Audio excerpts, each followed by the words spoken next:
seorang remaja yang masih berstatus pelajar digiring ke Mapolsek Tegalalang. Ia diduga melakukan upaya pencabulan terhadap seorang perempuan yang sedang mandi di pinggir sungai di Banjar Dukuh Desa Kenderan, Kecamatan Tegalalang, Gianyar, Selasa 14 September.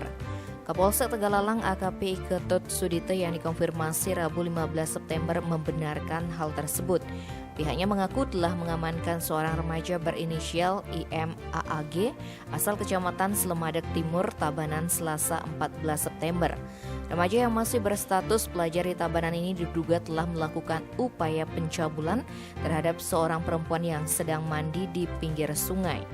Beber AKP Ketut Sudite, kejadian itu bermula ketika korban NKJ asal desa Kenderan, Kecamatan Tegalalang, Gianyar mandi di area pemandian umum di pinggir sungai di Banjar Dukuh Desa Kenderan, Kecamatan Tegalalang, Gianyar.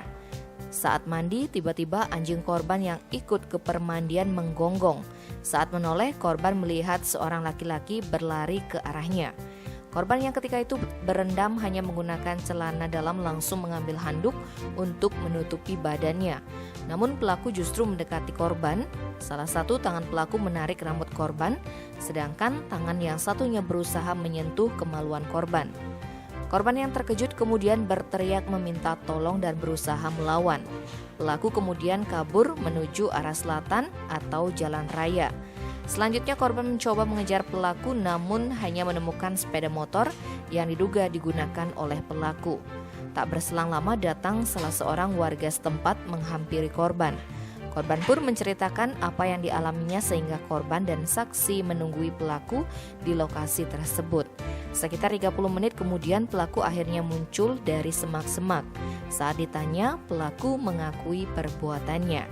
Mengenai status pelaku, terang Sudite saat ini belum mengarah sebagai tersangka sebab pihaknya masih menunggu kedatangan pihak keluarga pelaku untuk dimintai keterangan terkait kondisi kejiwaannya.